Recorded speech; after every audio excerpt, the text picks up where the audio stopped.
Hello, everyone. I hope I find you well, and I trust that we are all enjoying the summer. We thank God for the jacarandas that are blooming and everything that is around us. We thank God that we've been looking at one very important value, that of compassion, and we were taken through a lot of lessons on what compassion is all about. This time around, we are focusing on another very important value. The value that we are going to look at is the value of service. And the whole idea is to encourage our community to reach out in service. We're going to walk through this value by looking at the story of Moses. I think the moment we mention the word Moses, people start thinking of Exodus, they will start thinking of manna, they will start thinking of the burning bush, they will start thinking of going up Mount Sinai, the 10 Commandments, and quite a number of things. Yes, Moses is a very important figure in the Old Testament, especially in the book of Exodus. Right, just to give you a brief history of who the prophet was. He was born in the family of Levi, right? He had a brother called Aaron. He had a sister called Miriam. According to tradition, Amram was the father, and Jochebed was the mother. Right, and what is the life of Moses to do with the value of service? We're going to look at Exodus chapters 1 and 2. In these two chapters, we are introduced rather to Moses, that he was born and set aside for some great work. God chose Moses for the sole purpose of seeing to it that the children of Israel are made free and are out of the land of bondage, and finally they must settle in the land of the promised land, which was the land of Canaan. So the parents had to hide Moses from the cruel king of Egypt, who was Pharaoh.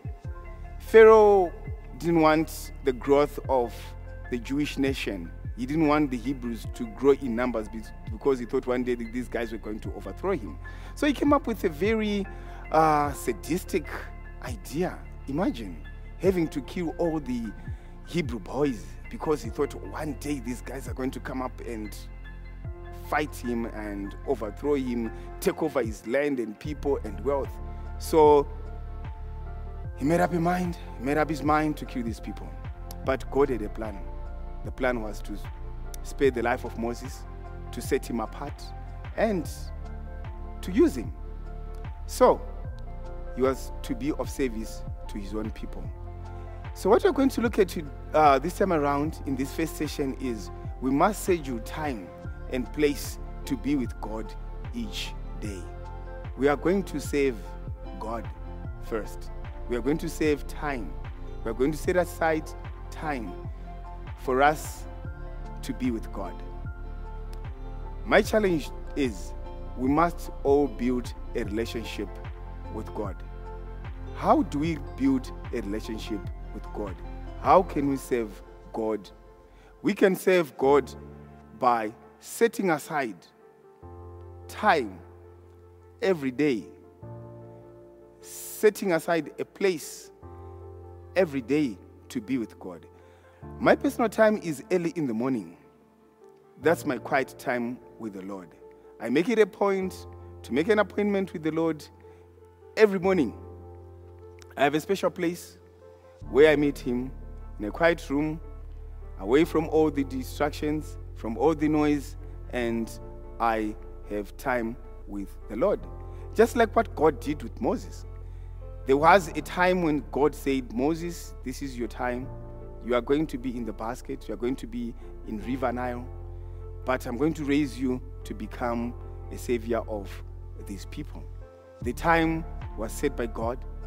The place was set by God. And the whole process of freedom started there.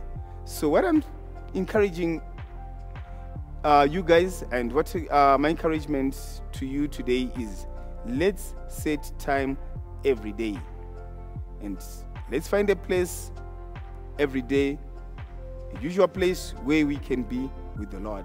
Mine is early in the morning. Before I do anything, I make sure that I've had a chat with the Lord, and I have a place where we meet. We are going to look at how God finally met him and the place that he had with him. So for today, let me just remind you of our memory verse, which is Exodus chapter 15, verse 2, which reads, "The Lord is my strength and my song. He has become my salvation." Let's set time and places to be with the Lord. Thank you very much.